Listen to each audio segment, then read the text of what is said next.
বাংলাদেশী অনুপ্ৰৱেশকাৰীৰ বিৰুদ্ধে বীৰ লাচিত সেনাৰ যুদ্ধ ঘোষণা হাতে হাতে হেংদাং লৈ যোৰহাটলৈ যাত্ৰা বীৰ লাচিত সেনাৰ শ সৈনিকৰ আজাদ চৌধুৰী গ্ৰেপ্তাৰ কৰি ডিটেনশ্যন কেম্পলৈ প্ৰেৰণ কৰিবই লাগিব বাংলাদেশীৰ বিৰুদ্ধে গণতন্ত্ৰৰ শেষ স্তৰলৈকে হ'ব আন্দোলন বাংলাদেশী সন্দেহজনক নাগৰিকৰ বিৰুদ্ধে সকলো ৰাইজক যোৰহাট চহৰলৈ ওলাই অহাৰ আহ্বান সকলো ৰাইজক বাংলাদেশী অনুপ্ৰৱেশকাৰীৰ বিৰুদ্ধে মাৰ বান্ধি থিয় হোৱাৰ আহ্বান বীৰ লাচিত সেনাৰ আজি যোৰহাটৰ পৌৰসভা কাৰ্যালয় ঘেৰাও কৰা হ'ব আৰু আজি গণতন্ত্ৰৰ শেষ স্তৰলৈকে আন্দোলন হ'ব আজাদ চৌধুৰী গ্ৰেপ্তাৰ কৰি জেল হাজতলৈ প্ৰেৰণ কৰিব লাগিব হাইকোৰ্টৰ অৰ্ডাৰ আছে ঘৰ এভেকশ্যন কৰিব লাগিব আৰু আজাদ চৌধুৰী খিলঞ্জীয়া মানুহক যে দম দিব পৰা হ'ল এতিয়া আজাদ চৌধুৰীক পুলিচে গ্ৰেপ্তাৰ কৰিব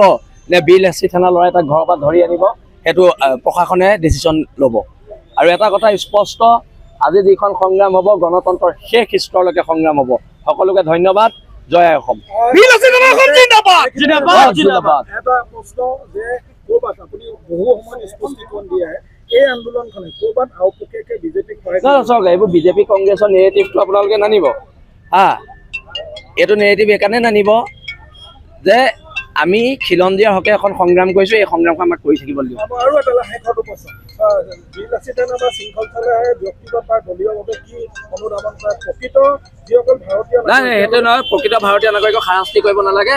অনা অসমীয়া মানুহৰ বিৰুদ্ধে এখন প্ৰতিবাদ হ'ব শিৱসাগৰৰ পৰা সৈয়দ মুস্তাকুৰ ৰহমানৰ ৰিপৰ্ট অসম আদিত্য।